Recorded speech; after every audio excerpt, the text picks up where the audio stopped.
14, ¿ok? Entonces ve preparando tu Biblia para orar y leerla. Este es un pasaje muy importante para la iglesia, muy importante. Vengo un poco nervioso, fíjate. Señor, en su gracia todavía me permite sentir nervios de venir y pararme aquí. Y solo es el Señor, ¿verdad? Así que vamos a orar y ponernos en sus manos. ¿Por qué no te pones de pie para orar y leer su palabra?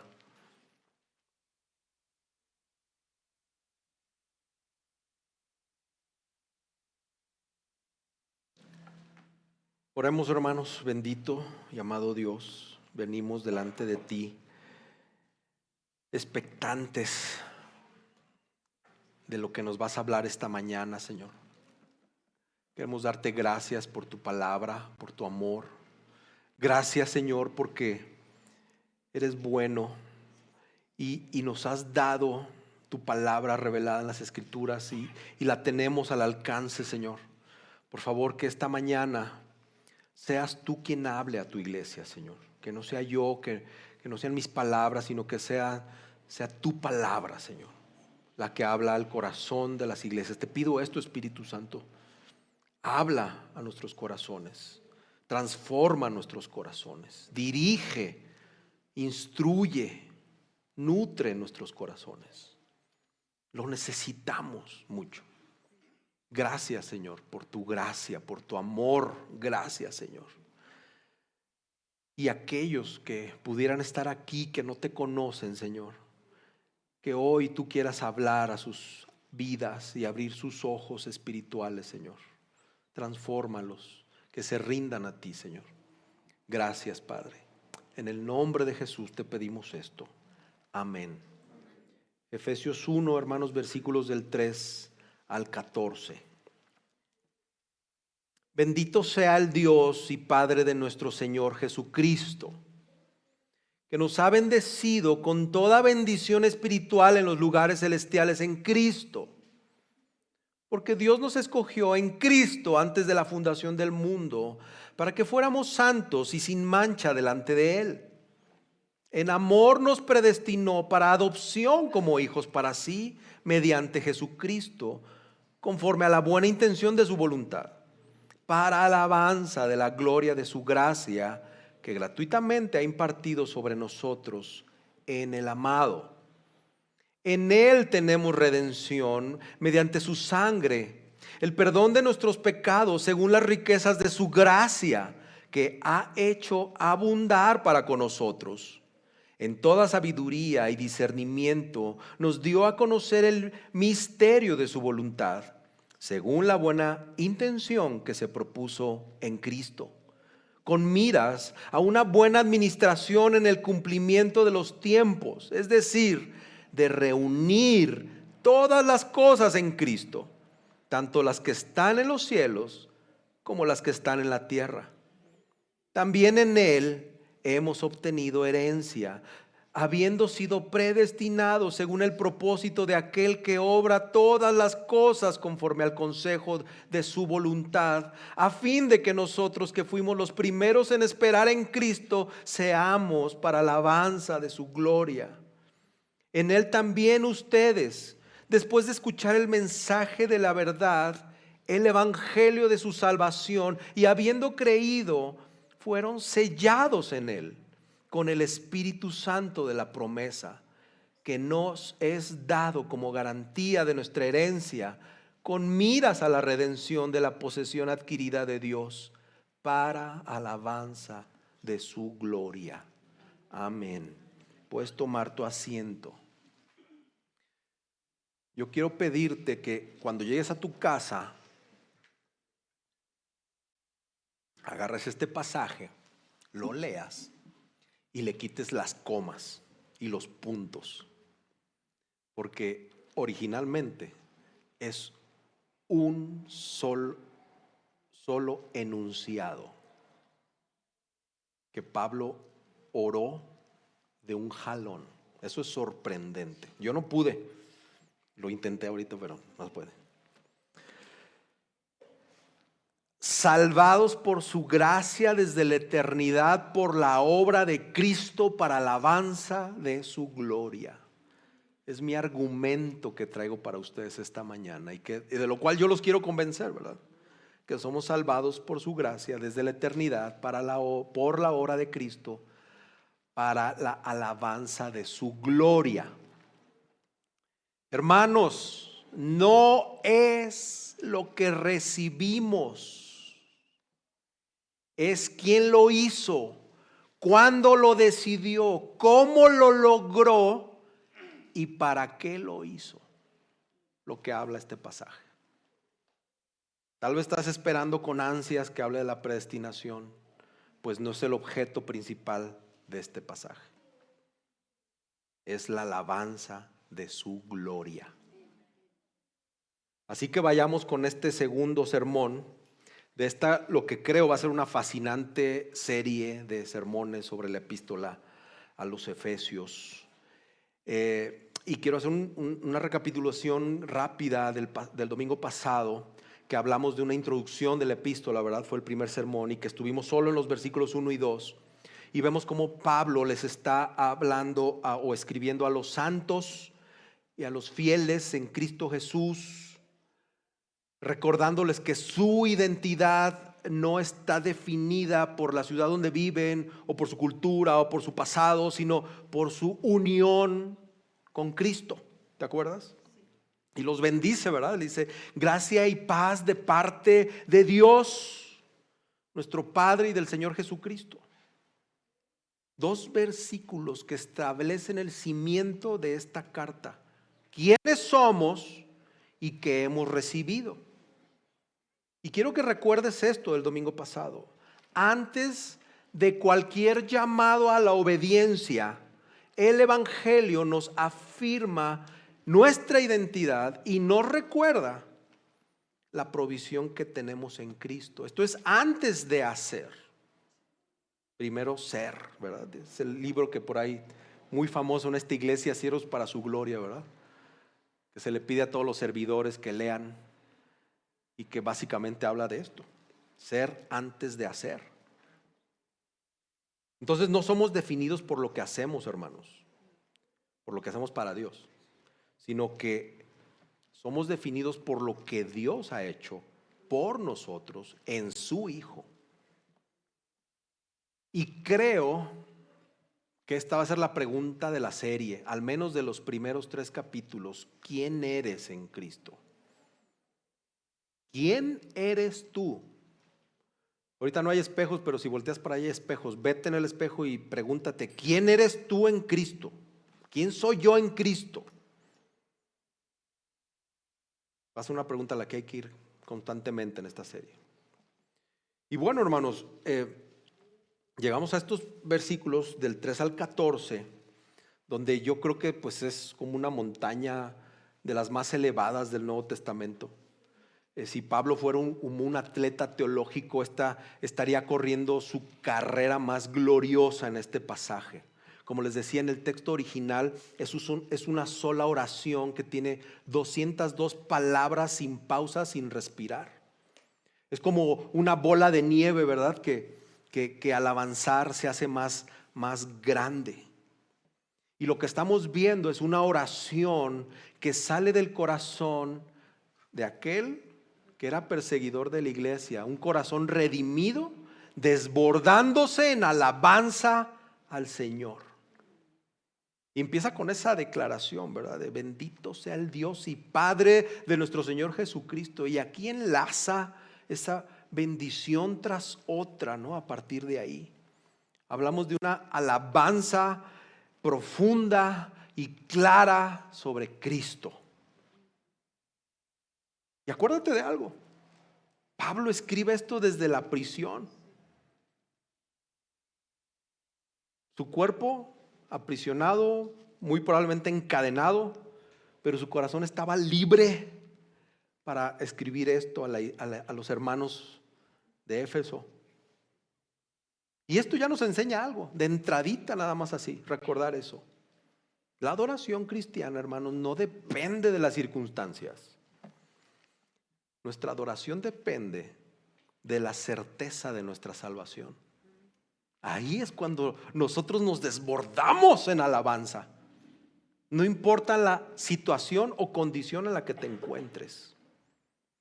Y entonces vemos aquí muchos hechos, muchas cosas que tenemos que considerar que nos llevan a la alabanza.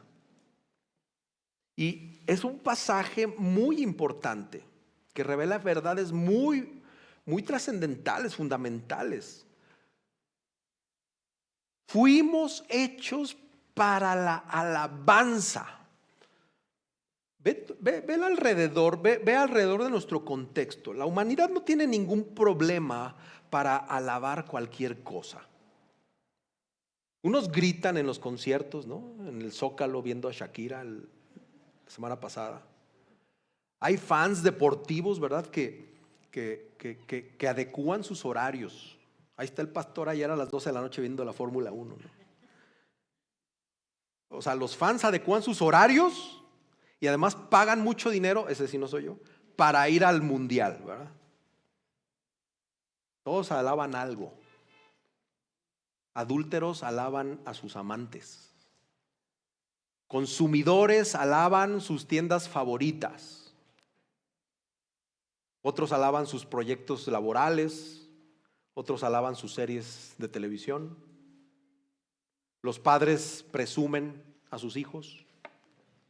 Y el problema del ser humano no es que adore, sino el problema es a quién adora.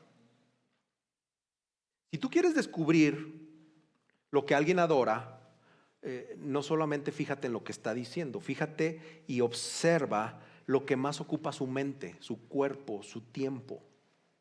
O mírate tú mismo. Observa lo que más celebras, observa lo que más defiendes, observa lo que más temes perder, y eso va a revelar tu corazón, qué es lo que adora tu corazón. Todos tenemos, así como está el libro ese de pecados respetables, todos tenemos ídolos respetados, ¿no? Muy respetables nuestros ídolos. De hecho, nos gusta tomar las cosas buenas de la creación, como el dinero, la comida, el trabajo, son cosas buenas de la creación, el sexo, y las sustituimos, ¿verdad?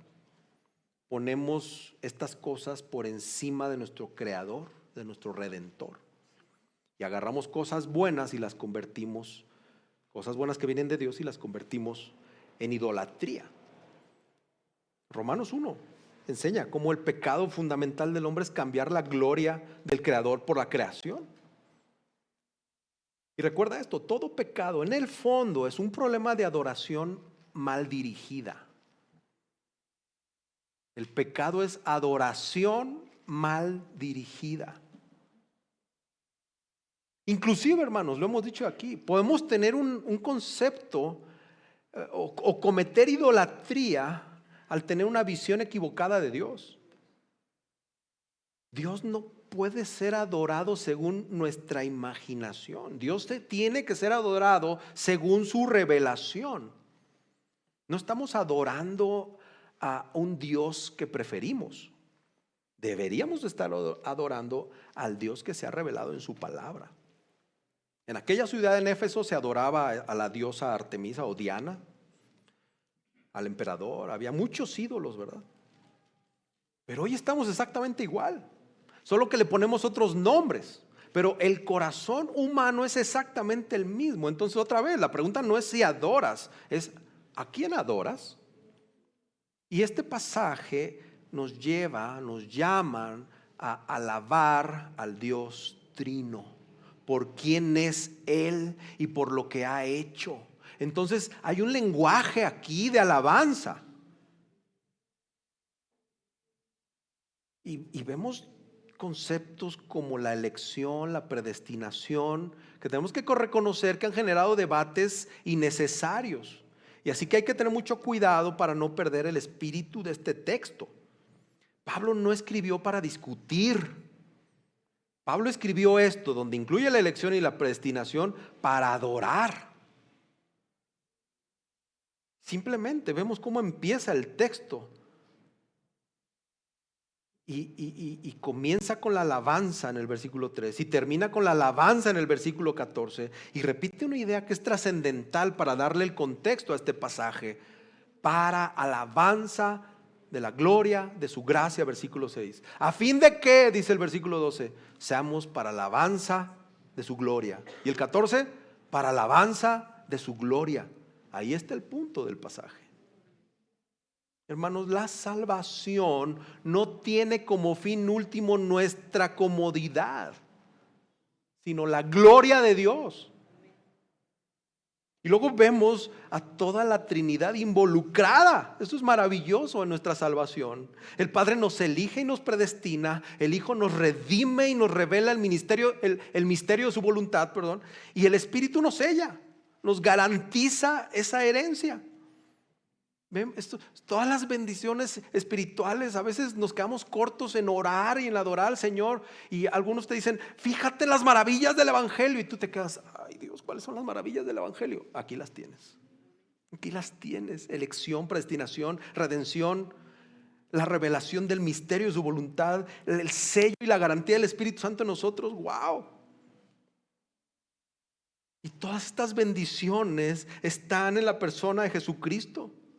No están en tu moralidad, no están en tu religiosidad ni en tus logros. Solo está en nuestra unión a Cristo, por las cuales participamos de esas bendiciones. Esto es pura gracia. No está diciendo que Dios nos salvó porque vio algo admirable en nosotros. Está hablando Pablo de las riquezas de su gracia, de un Dios que abarca toda la historia desde antes de la fundación del mundo hasta el día cuando reúna todas las cosas en Cristo, desde la eternidad pasada hasta la eternidad futura. Y lo más glorioso, hermanos, es que esta salvación es para todos los que creen. ¿Ves las razones por las cuales debemos alabar? ¿Por qué debes de bendecir a Dios cada mañana antes de revisar el celular? Porque hemos sido elegidos por el Padre. Gracias Dios. Cuando te levantas, ¿no? En las mañanas, ¿no? A lo mejor medio con los ojos así cerrados, pero gracias Dios porque me elegiste. Gracias Dios por la redención de tu Hijo, la que me dio. Gracias Espíritu Santo porque traigo tu sello. Cada sección de este pasaje nos lleva a una conclusión: su gloria. Hermanos, nuestra salvación no nace en la eternidad. Nuestra salvación nace en la eternidad y todo fue logrado por Cristo. Y todo culmina para su gloria. Entonces lo primerito es esto: tenemos que examinar nuestra adoración.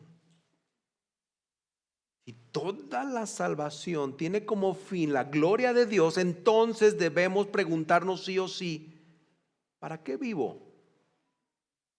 ¿Para mi reputación o para la reputación del Señor? ¿A quién alabo? ¿A quién le doy gloria? ¿De dónde recibo la gracia? Tenemos que arrepentirnos, hermanos, de cualquier ídolo que esté compitiendo con Dios por nuestro corazón. Y tenemos que volver a Cristo, porque solo en Él hay bendiciones espirituales verdaderas. Esto te lo han dicho desde que eres niño, si estás en Cristo desde hace mucho, ¿eh? Lo has oído y lo has oído y lo has oído, y lo vas a seguir escuchando porque se nos olvida. Tenemos que descansar en la gracia del Señor. No es comercial, ¿verdad? Pero la gracia del Señor es soberana. No me pagan, no tengo beneficios por eso. Tenemos que descansar en la gracia soberana. Porque si la salvación comenzó desde la eternidad pasada, la salvación no comenzó contigo o conmigo. Acuérdate, esto no depende de nuestro desempeño. El ser salvos no debe de producir en nosotros pasividad, debe de producir en nosotros humildad completa delante de nuestro Dios Trino y responder en adoración. Hay que dejar de vivir como si nuestra estabilidad espiritual dependiera de nosotros. Porque todo esto que viene aquí, toda esta doctrina de alabanza, debería producir en nosotros esta información, ¿verdad? Adoración pura, genuina. No se trata solamente si entiendes el concepto de la elección. Más bien es la elección te está llevando a alabar a Dios. Porque fuimos hechos ¿para qué? Para la alabanza de su gloria, ¿verdad? Y nuestra salvación existe en última instancia para la alabanza de su gloria, para la gloria de Dios. Es importante establecer estos conceptos antes de mi primer punto, hermanos. Elegidos por el Padre. Anótalo. Elegidos por el Padre. Y esto es asombroso, hermanos. Es un pasaje que destaca la elección de gracia de parte de Dios hacia los pecadores para su salvación, donde Pablo está iniciando, ¿verdad?, con esa adoración, porque Pablo comprendió algo sublime, algo glorioso, que nuestra salvación comenzó en el corazón del Padre antes de que el mundo existiera. Cuando Pablo se le revela esto, explota en adoración, destacando la elección soberana y la gracia de Dios. Y Pablo lo dice sin rodeos, Versículo 4, Él nos escogió. Versículo 5, Él nos predestinó. No se trata de nosotros. Y estas palabras no deberían de incomodar a nadie, son palabras bíblicas, ¿verdad? El contexto de Efesios, o en este contexto, no se presentan como un motivo para discutir. El objeto es como inyectar gasolina para que la adoración ¡pum!, se prenda, ¿verdad? Claro que son pasajes que nos aclaran la elección y la predestinación, pero no es el motivo principal. Ahora, la elección no es una idea nueva en la Biblia, no la descubriste tú después de leer tu teología sistemática. La Biblia entera, la palabra entera es un libro de elección. Lo vemos. Dios elige crear un mundo para su gloria, elige a Abraham para bendecir a las naciones, elige a Israel como su pueblo especial. Jesús elige a sus 12 discípulos. Dios escoge al débil, al despreciado, para avergonzar lo fuerte, ¿verdad? Y ahora Pablo está afirmando aquí que Dios elige a pecadores para salvación, formando un nuevo pueblo. Y la idea de que Dios elige a un pueblo para mostrar su gloria, pues no es nuevo, no es una novedad teológica, no estamos descubriendo el hilo negro, es la continuidad del propósito redentor de Dios. Y sí, Dios escogió un pueblo, su iglesia. Dios escoge a su iglesia compuesta por individuos que experimentan redención, perdón, fe y sello del Espíritu. No solamente es una salvación colectiva o no solamente es una salvación individual, son ambas. Dios elige un cuerpo formado por creyentes reales, regenerados, redimidos. Y tenemos que admitir, hermanos, que esto es un misterio. La elección es un misterio. Y es un misterio que nos tiene que humillar. Pablo nos lleva hasta antes de la fundación del mundo, ¿verdad? Antes de la creación. Y entra como en un terreno santo. Antes de Génesis 1:1, antes de que se escribiera su palabra, antes de la creación, Dios ya había decidido salvar. Humanamente hablando, entramos en Cristo cuando creemos, ¿verdad? Pero desde el punto de vista divino, éramos objeto de su propósito eterno antes de la creación. Si se hacen bolas, pues ven en YouTube el sermón después. Ahorita anótenle. Y tenemos que ser humildes y decir, caray, esto es un misterio. Y pues cuando me pasa eso a mí, pues me voy a Deuteronomio 29:29, ¿verdad? Las cosas secretas le pertenecen al Señor. No todo ha sido revelado. Y cuando encontramos un misterio de Dios así, pues no tenemos que discutir primero. Cuando encuentras un misterio así, no dices, a ver qué dice MacArthur, o a ver qué dice Grudem. No tienes que hacer eso, hermanos. Para empezar tienes que ponerte a orar, ser humilde y leer tu Biblia, ¿verdad? Y ya después puedes ver lo que dicen otros autores si tú quieres, pero lo primero es no discutir con nosotros mismos. Lo primero es adorar, porque lo único que nos dice aquí es que el Señor nos eligió. Gloria a Dios. Eso me tiene que llevar a la adoración primeramente. Dios es Dios, nosotros no. Y un misterio no es una contradicción. Más bien, un misterio es una señal para nosotros de nuestra limitación. Y este pasaje, Efesios 1, pues sostiene dos verdades en una misma frase: elección eterna y fe personal. O sea, y solo Dios puede escribir una frase así, hermanos. Ahora, lo que sí sabemos con claridad es que aunque haya un misterio, este pasaje es muy claro con respecto al carácter de Dios, que también nos tiene que llevar a alabarlo, a adorarlo. Versículos 4 y 5. En amor nos predestinó. Dios es amoroso. El versículo 5. Según el beneplácito de su voluntad. Dios es soberano. El versículo 6. Para alabanza de la gloria de su gracia. Dios es bondadoso. Versículos 7 y 8. Conforme a las riquezas de su gracia que hizo abundar. Dios es sabio. Ve lo que dice el Salmo 115. Nuestro Dios está en los cielos y Él hace lo que le place. Bueno, le puse tono, ¿verdad? No creo que sea así, ¿verdad? Pero lo que sí es que Dios hace todo lo que Él quiere, hermanos. Y todo lo que quiere es perfecto, es sabio y es bueno. Todo lo que quiere está perfectamente alineado con quien Él es.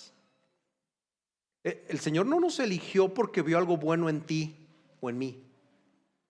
Por tu linda cara, por tu lindo cuerpo, no dijo, mira este cuate qué arrogante, lo voy a elegir.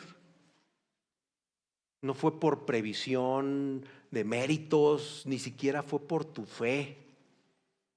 El fundamento de la elección es exclusivamente su gracia misericordiosa. Por eso nos eligió el Señor. Por su gracia misericordiosa. ¿Puedes profundizar en estas palabras? Por su gracia y por su misericordia, el Señor nos sacó del lodo, del pecado. Hermanos, si la salvación comenzara con nosotros, iba a terminar esto en orgullo. Pero la salvación comienza en Dios y termina en adoración. Y no podemos con esto irnos al otro lado, porque algunos temen que la doctrina de la elección debilita la evangelización, y es exactamente lo contrario. Cuando Pablo estaba desanimado en Corinto, ¿te acuerdas? El Señor le dijo, no temas. ¿Por qué te acuerdas? Porque yo tengo mucha gente en esa ciudad. Hechos 18. Eso le da esperanza a Pablo. ¿Para qué? Para seguir predicando como loco a quien se podía, ¿verdad? Entonces la elección no elimina la necesidad de evangelizar, hermanos. Garantiza el evangelismo y de que eso no va a ser en vano. Capítulos 9 y 11 de Romanos, si has leído Romanos, habla extensamente de la elección. Pero ve lo que dice Romanos 10, que está lleno de un llamado urgente a predicar. ¿Cómo pues invocarán a aquel en quien no han creído? ¿Y cómo creerán en aquel de quien no han oído? ¿Y cómo irán sin saber quién les predique?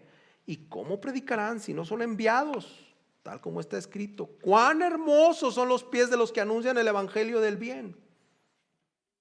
Esto es por si tienes pies feos, vayas y prediques para que te digan que qué bendecidos son tus pies, que llevas la palabra del evangelio, ¿verdad? Hermanos, todos debemos decirle a todos: ¡hey! Ven a Cristo. Y todos pueden venir. Y cuando vengas, dale gracias a Cristo por haberte atraído. Así funciona la cosa, pues. Somos elegidos en Cristo.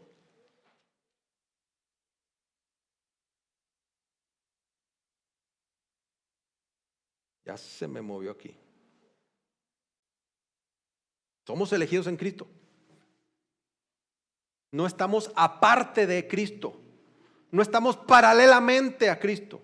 No estamos independientemente de Cristo.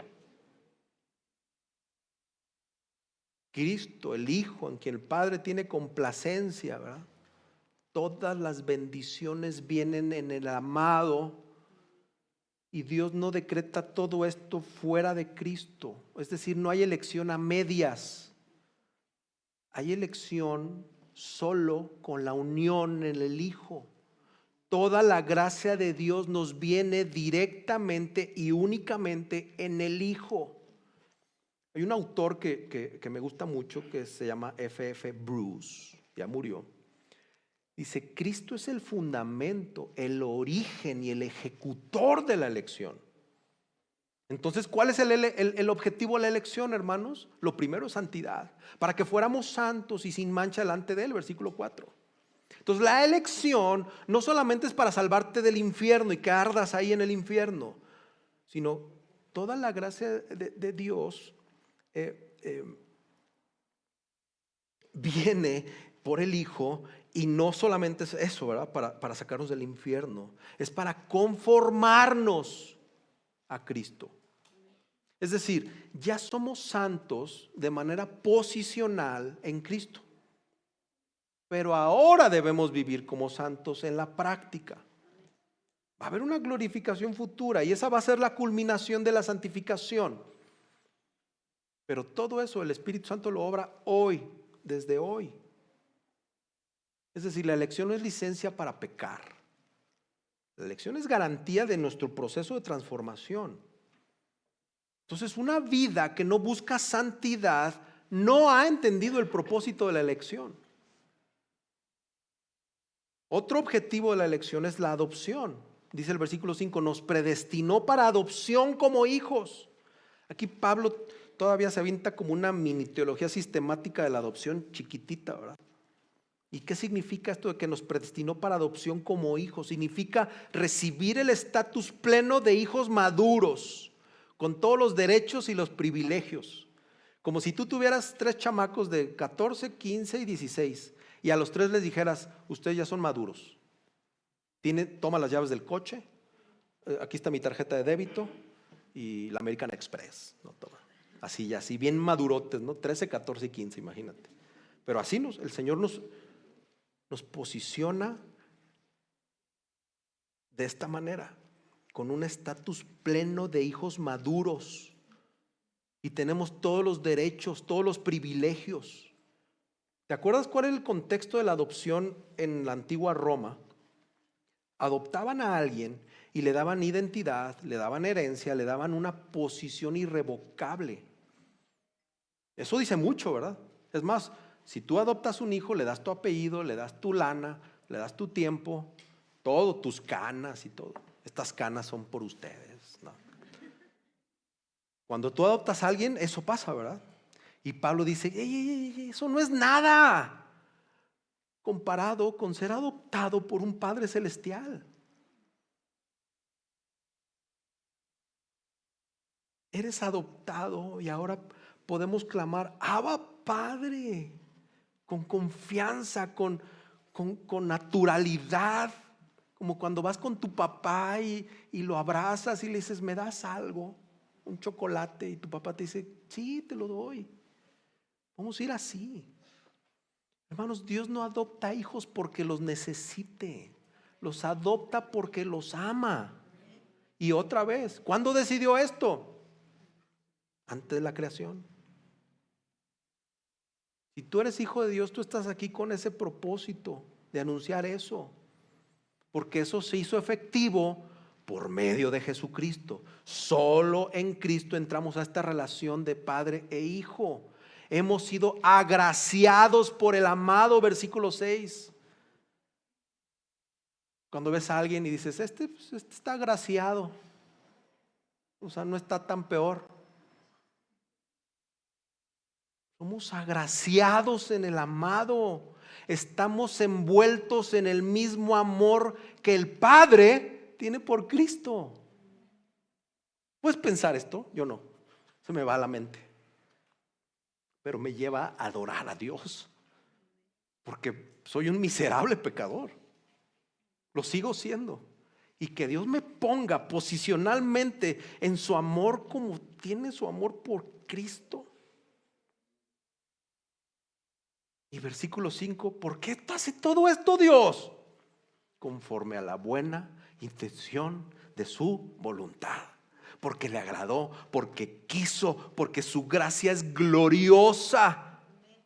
Y el objetivo final es que nos derramemos para la alabanza de su gloria, de su gracia, o de la gloria de su gracia. Nuestra adopción magnifica al Padre. Tú cuando ves a un padre que adopta a un niño, ¿qué piensas de esos padres? Que son a todo dar, que adoptaron un chamaquito indefenso, ¿verdad? Puedes pensar en lo magnífico que es nuestro Padre Celestial por adoptar a esta bola de pecadores que no nos merecíamos nada, solo el infierno nos merecíamos. Señor nos ha predestinado, y este tema no es un concepto frío o impersonal. La predestinación es una expresión del amor soberano de Dios hacia pecadores, gente indigna. Y esto nos tiene que llevar solo a humildad, hermanos, una humildad profunda. Si tú fuiste elegido por su gracia, tú no puedes andar mirando a otros por encima del hombro. La elección excluye toda jactancia. La elección produce gratitud, produce adoración, produce un amor reverente al Padre. Y si esta doctrina de la elección te hace orgulloso, perdóname, pero no has entendido absolutamente nada. Dios nos eligió antes de la creación. Esta salvación no es frágil. ¿Cuánto tiempo tiene tu elección? Toda una eternidad. Y no ha cambiado. Y como dije, esto no es para que produzca pasividad en nosotros, sino para producir confianza, para luchar contra el pecado. Es decir, tú y yo no obedecemos por ser elegidos, obedecemos porque nosotros obedecemos porque hemos sido elegidos, no para ser elegidos. Aquí en la Ciudad de México, el Señor tiene un pueblo.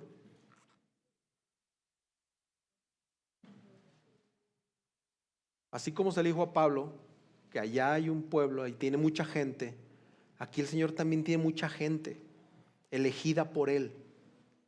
Pero tenemos que hablar, hermanos, tenemos que ir. Acuérdate, la elección no enfría el evangelismo, lo tiene que encender. Amén.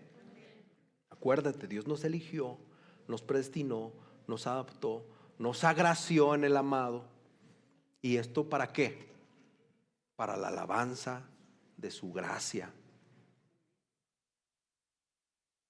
Olvídate las discusiones arrogantes. Olvídate de tu nivel teológico sobre estos conceptos. Hay que desbordarnos con rodillas dobladas, con buscar una santidad creciente, con buscar una misión de evangelismo fiel, con adorar al Padre de una manera sublime, porque decidió hacernos suyos en Cristo. Amén. Ahora, punto 2, redimidos por el Hijo. Pablo, después de hablar de alabar a Dios, de su propósito eterno de la elección, ahora se dirige a la obra del Hijo. Es decir, si el Padre planeó nuestra salvación desde la eternidad, el Hijo lleva a cabo la obra en la historia. Y Pablo menciona como tres realidades muy gloriosas: nuestra redención, nuestro perdón y el gran plan divino, el gran plan de Dios de reunir todas las cosas en Cristo. Estas palabras no solamente fueron planeadas por Dios, estas palabras fueron compradas por Cristo y dirigidas hacia un propósito eterno. Lo primero es que tenemos redención, hermanos. Dice el versículo 7 y 8: en Él tenemos redención mediante su sangre, el perdón de nuestros pecados según las riquezas de su gracia, que ha hecho abundar para con nosotros en toda sabiduría y discernimiento. Y ve la primera frase: en Él tenemos redención. No está diciendo que tendremos redención o que esperemos un poco para tenerla. Está diciendo tenemos. Es una realidad presente hoy. Algo que está seguro para todo aquel que está en Cristo. Nacho, ¿me puedes prender el ventilador, por favor? Porque esto se está poniendo ya como muy intenso. ¿Qué significa la redención, hermanos? La palabra redención está describiendo liberar a alguien mediante un pago que se pide, ¿no? Un rescate que se pide. Entonces se pide un rescate y alguien lo paga y es liberada esta persona. Un término que se usaba mucho en la antigüedad para liberar esclavos o prisioneros.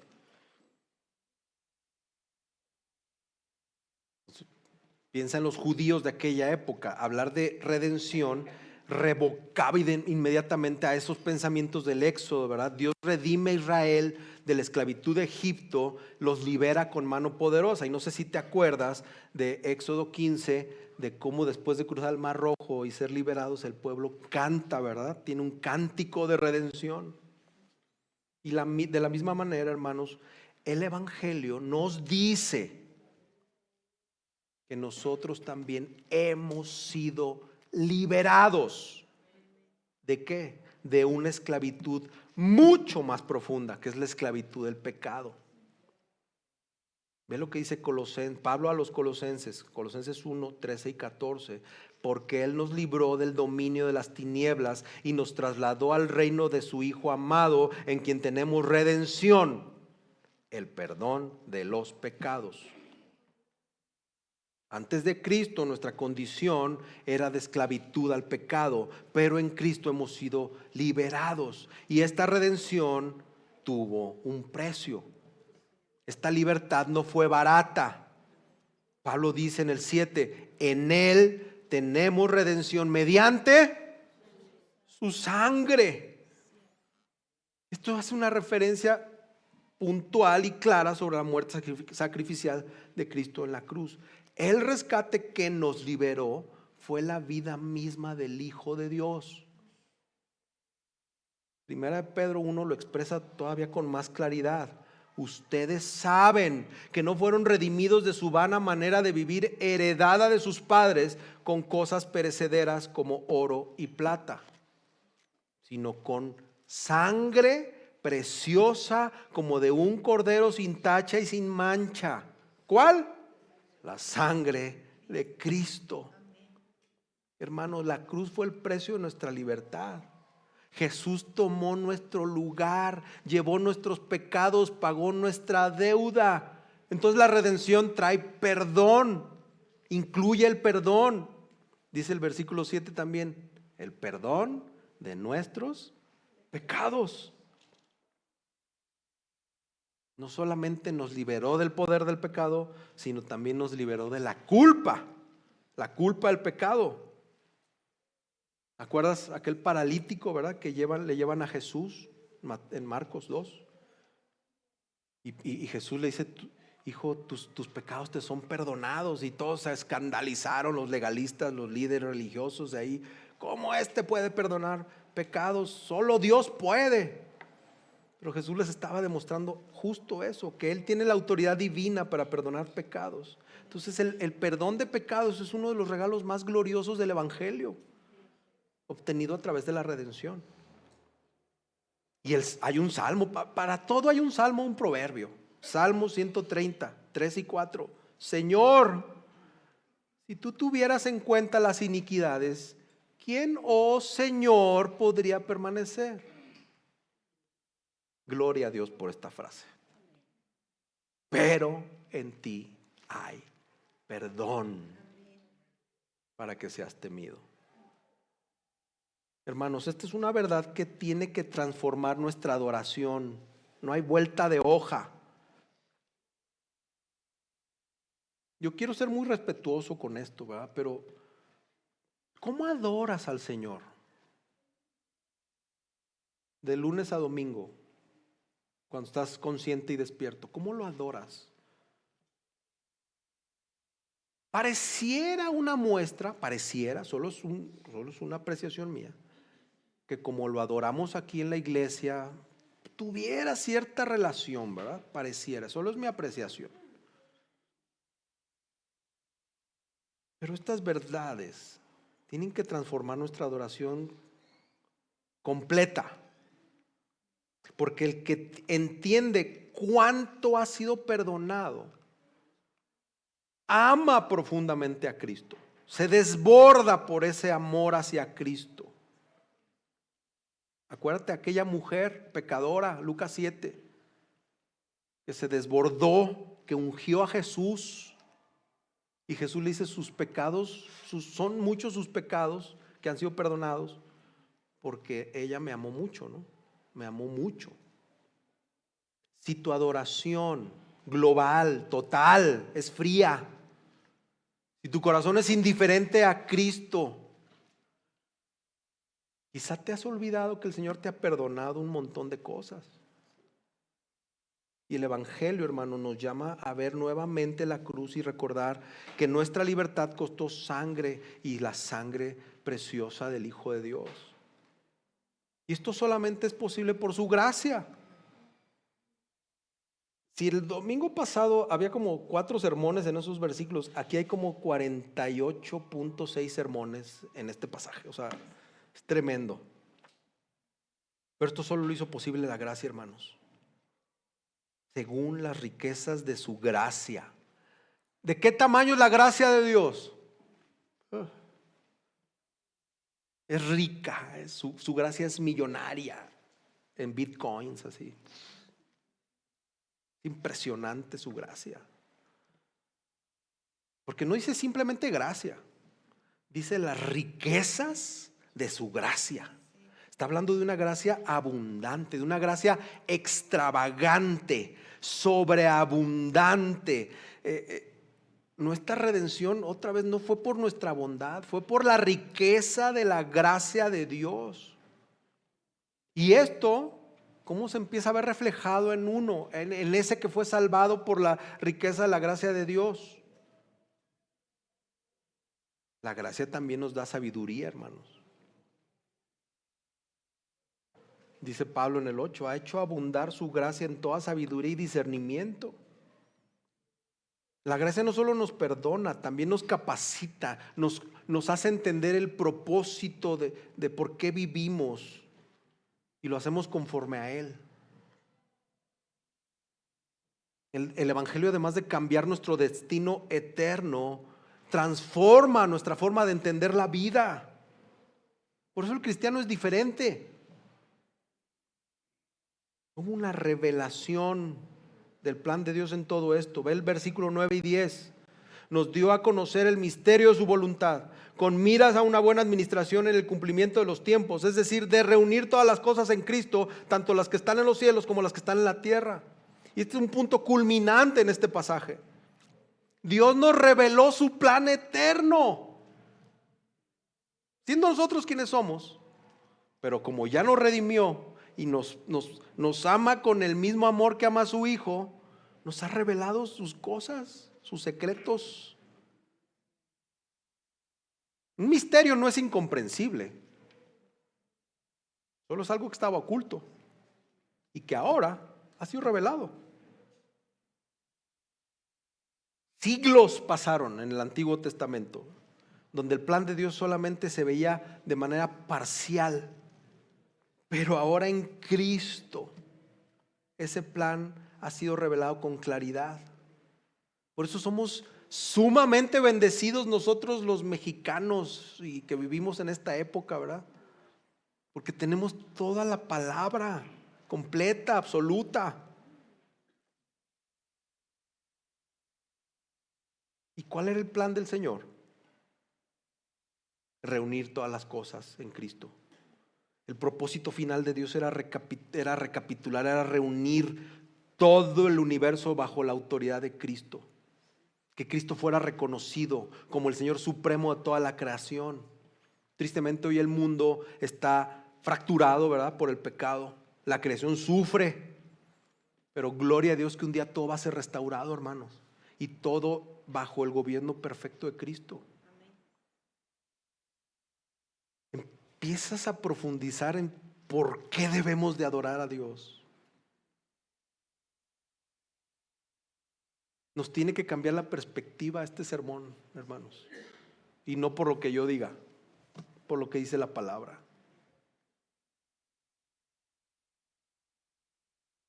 ¿Quién gobierna hoy? Todos dicen Cristo, ¿verdad? ¿Y reconoces hoy el señorío de Cristo?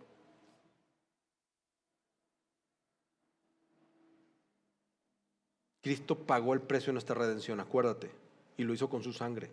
Cristo nos concedió el perdón de nuestros pecados y solo fue por pura gracia. Y Cristo es el plan eterno de Dios para toda la creación.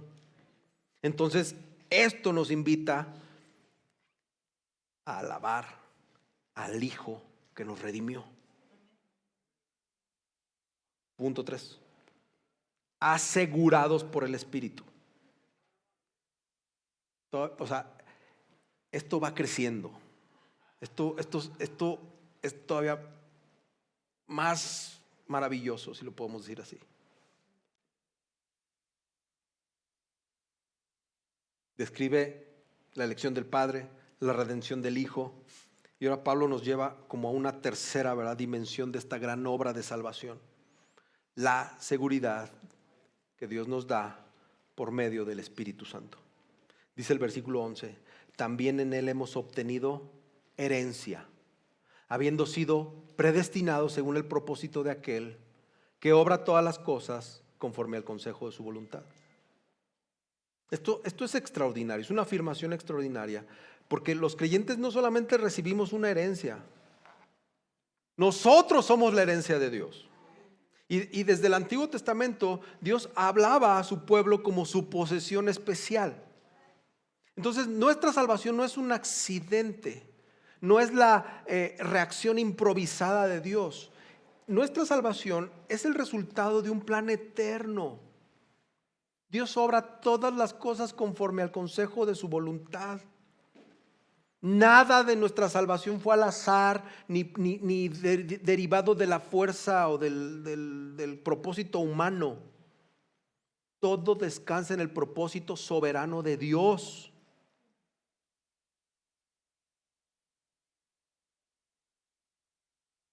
Sin embargo, Pablo habla de otra subdimensión, que es la respuesta humana al Evangelio. Dice el versículo 13, en Él también ustedes, después de escuchar el mensaje de la verdad, el Evangelio de su salvación, y habiendo creído, fueron sellados en Él con el Espíritu Santo de la promesa.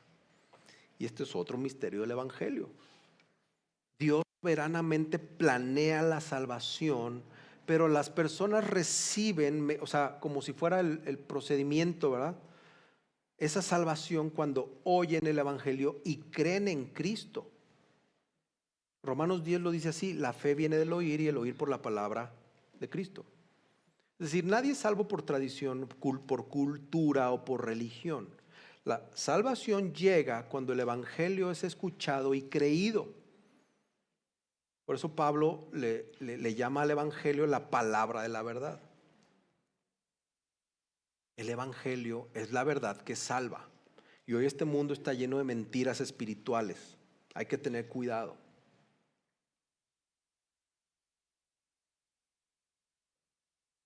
Y se podría profundizar mucho en esta parte, pero no lo voy a hacer. Algo importante que Pablo hace es que en Cristo no hay creyentes de primera o segunda clase. Primero Pablo dice nosotros, refiriéndose a los creyentes judíos, y lo dice ustedes también, refiriéndose a los gentiles. La salvación no genera cristianos de primera o de segunda. No lo hay, salud. Recibimos la misma salvación, el mismo espíritu, la misma herencia. Eso es uno de los temas de Efesios, que Cristo ha creado un solo pueblo, un solo cuerpo.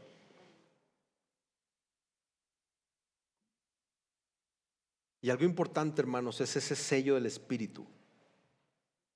Los creyentes hemos sido sellados en Él, en el Espíritu, con el Espíritu Santo de la promesa. Si tú tienes sellos que dicen tu nombre y se los pones a tus libros, habla de que ese libro es tuyo, es de tu propiedad. Es para que nadie te lo robe. Entonces los dueños marcan sus cosas, ¿verdad? Cuando entras, vas a la escuela y pones tu nombre en los cuadernos para que no te lo roben. Este es de Antonio Díaz, ¿verdad? Su cuaderno ahí. Dios pone un sello de propiedad en los creyentes por medio del Espíritu Santo. El Espíritu Santo que mora en nosotros es la evidencia de que pertenecemos a Dios. Ve lo que dice Romanos 8:9. Lo hizo con claridad. Si alguien no tiene el Espíritu de Cristo, el tal no es de Él. Hermanos, muchos creyentes dudan luchan espiritualmente, tienen dudas espirituales. Y vienen estas preguntas de si realmente somos salvos, si realmente pertenecemos a Dios. Y Pablo pues te dice, si el Espíritu Santo mora en ti, pues Dios ya puso el sello en tu vida. O sea, esto debería ser algo que nos dé muchísima paz, hermanos. Mucha paz. El sello del Espíritu Santo no puede ser removido. Nuestros fracasos como humanos, nuestros pecados no remueven el sello del Espíritu Santo. ¿Sabes lo que significa eso? Ya lo veremos. Efesios 4:30 dice, fuimos sellados para el día de la redención. ¿Sabes lo que significa eso? Por eso no quise ahondar en lo otro de escuchar el Evangelio, porque esto para mí tiene más punch. ¿Sabes lo que significa? Que el sello no es temporal. Es una marca divina hasta el final. La salvación no se pierde, hermanos. La salvación no se pierde. Pablo dice, este es el Espíritu Santo de la promesa. Conecta la obra del Espíritu con todas las promesas del Antiguo Testamento. Dios dijo que iba a derramar, ¿verdad?, su Espíritu a su pueblo. Ezequiel 36:27 dice, pondré dentro de ustedes mi Espíritu y haré que anden en mis estatutos. Y así se va. Hay muchas promesas de esto. Juan 14:18 dice que no nos van a dejar huérfanos.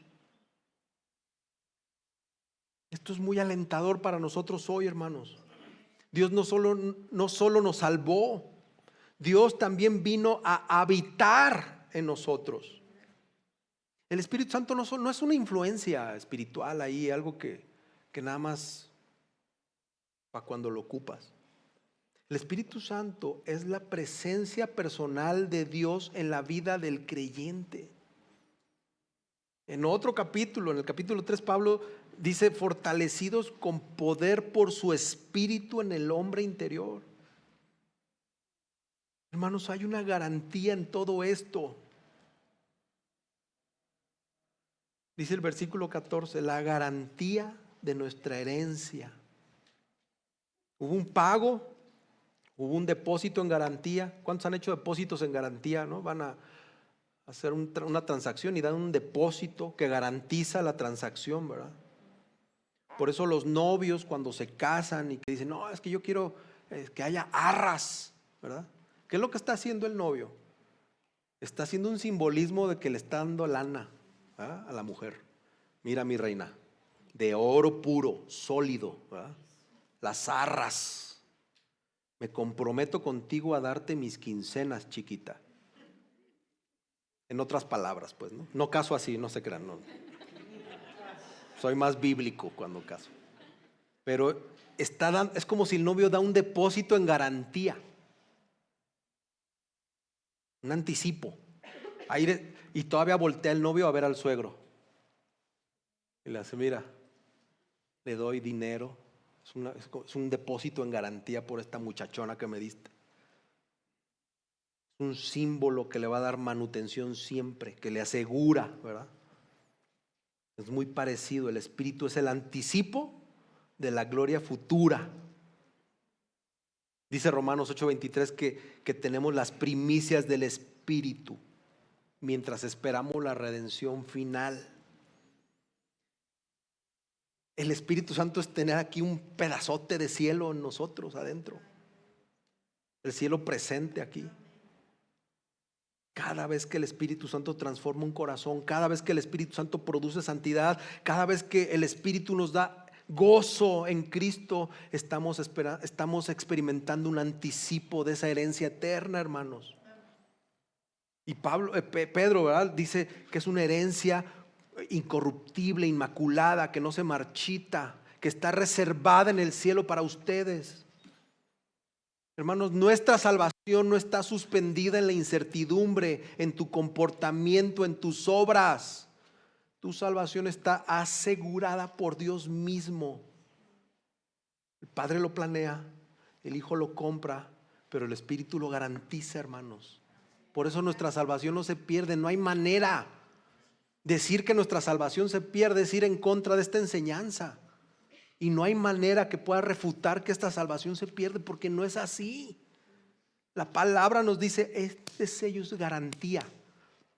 No la garantía que te dan en Amazon o la garantía de un año que te dan ahora los carros chinos, ¿no? Que dice de garantía de 10 años. Pues 10 años y se te acabó el chiste. Si no es que tronó antes, ¿verdad? Comercial en contra de los carros chinos. Hermanos, nuestra seguridad no descansa en nuestra fuerza, sino en la fidelidad de Dios. Y esto es maravilloso. Porque muchos cristianos, por años yo estuve creyendo que mi salvación dependía de mi rendimiento espiritual. Años engañado, hermanos. Y muchos seguramente pasaron por el mismo. Este pasaje me recordó a mí que mi salvación está sostenida por el plan eterno de Dios y está sellada con su Espíritu. Y no es cualquier sello que se vaya a borrar. Hermanos, nuestra identidad está definida por nuestra pertenencia a Dios. Si tú ya fuiste sellado por el Espíritu, entonces tu vida y mi vida ya no nos pertenece. Somos propiedad del Espíritu. Somos propiedad de Dios. Ya no te perteneces. Por eso no puedes andar haciendo lo que quieras. Somos el pueblo adquirido de Dios, ¿verdad? Una nación santa. Entonces estas palabras, este pasaje tiene que transformar cómo estamos viviendo, cómo estamos luchando contra el pecado y cómo estamos sirviendo a Cristo. Cuando lees esto, dices, wow, mi salvación que me dio el Padre. Wow. Tengo que adorar mejor. No cabe duda. Tengo que adorar mejor. 3 veces nos ponen aquí para alabanza de su gloria. Entonces, cambia la cosa. Cambia. Pensar lo profundo y eterno de mi salvación, diseñada desde la eternidad pasada, comprada en la cruz, garantizada por el Espíritu para una eternidad futura. Tiene que cambiar la forma en que leemos la Biblia. Tiene que cambiar la forma en que oramos. Tiene que cambiar la forma en cómo adoramos los domingos. Tiene que cambiar la forma en cómo nos guardamos del pecado, cómo luchamos contra la tentación, cómo estamos mortificando nuestros pecados. tiene que cambiar. Tiene que cambiar la forma en que sirves, la forma en que te relacionas, la forma en que amas, en que te sacrificas. Solo por estos 11 versículos que tienen un contenido tremendo. Fuimos salvados para vivir para la gloria de Dios, hermanos. Entonces, yo te pregunto, ¿tu vida está alabando al Dios que te salvó? La gente que te vemos, podemos ver que tú vives alabando a Dios por esa salvación que Él te dio. Es notable, se nota, se percibe en ti esa entrega porque Jesús te salvó. ¿Qué verán? ¿Qué diremos de ti, hermano? Los que te vemos pasar. Mira, aquí está un salvado por la gracia de Dios, ¿verdad? Este cuate es la representación misma de lo que significa, o sea, está Pablo y este compadre. Este se desborda alabando al Señor. Así te veremos, así me verán. ¿Cómo nos vemos? ¿Cómo te ves tú mismo cuando te levantas en las mañanas? ¿Te desbordas en adoración al Padre?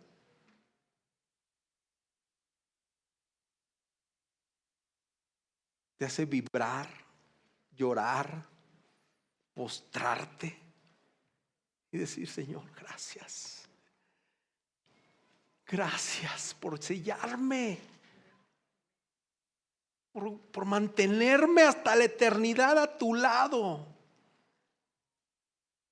¿Cómo lo estás haciendo? Y te digo algo, no tienes que demostrarnos nada a nosotros. Esto tienes que ir con el Padre y pedir perdón y decir: mi teología, mis estudios se han quedado cortos.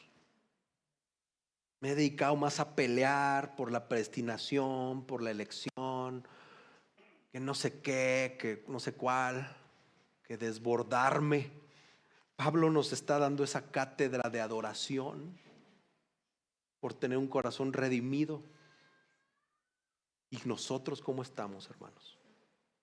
Creo que es un buen tiempo esta mañana, tarde ya, para orar y para entregarnos al Señor y pedirle perdón, porque todos aquí creo que nos hemos quedado cortos o hemos malentendido. Por eso, cuando ves a alguien ahí orando, que está orando y se postra, ¿verdad? No es el raro. Los raros son los otros, tal vez. El que levanta sus manos y está entregado al Señor. Y tú como que: "Ay, este cuate me incomoda". No juzgues. Y tal vez tu manera de expresar no es así muy explosiva, ¿verdad? Pero después de leer esto, yo creo que no podemos quedar fríos. No deberíamos quedar fríos. Amén. Bendito Dios, esta mañana, tarde,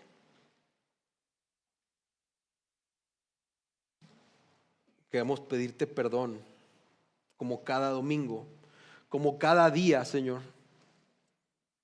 Porque al ser expuestos a tu palabra,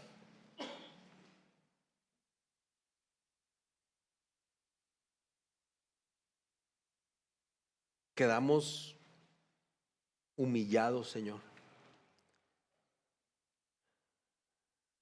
Quedamos cortos.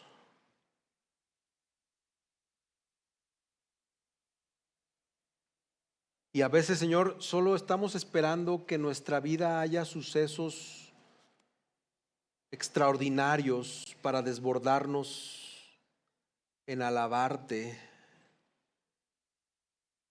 por esa salvación recibida por gracia. Pero nuestro día a día se hace rutinario, Señor. Tenemos que confesar que a veces solo oramos cuando vamos a comer. Y lo engañoso de nuestro corazón nos hace ver que estamos bien, que no necesitamos más. Señor, líbranos de un corazón endurecido.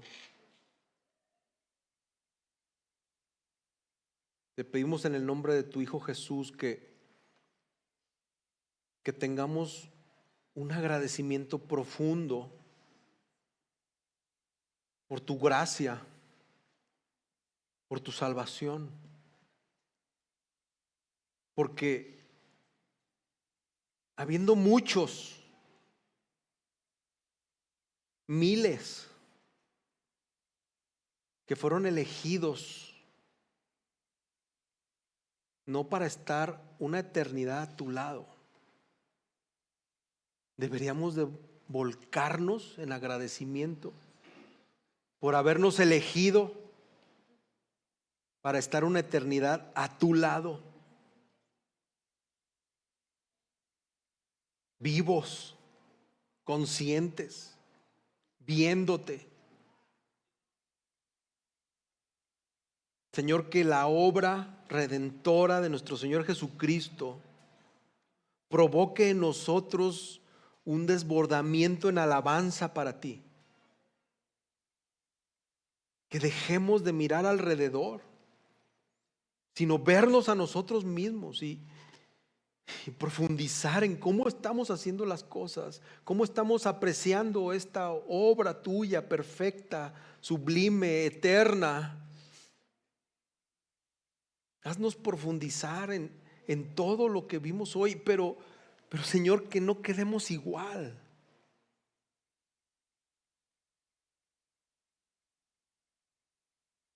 Ayúdanos a que nuestro desbordamiento de alabanza a ti, otros lo vean y lleguen a ti también por eso. Que no quede en un sermón más, que no quede en un check más de ya cumplimos, ahora el que sigue, sino que durante la semana y estos 3 meses que vamos a estar en esta carta a los Efesios, leamos y releamos y veamos cada detalle tan importante. No nos dejes igual, no nos dejes igual. Te amamos, Dios. Ayúdanos esta semana y el resto de nuestra vida a entregarnos con plenitud en adoración y alabanza para tu gloria. Gracias, Señor. En Cristo te lo pedimos esto. Amén.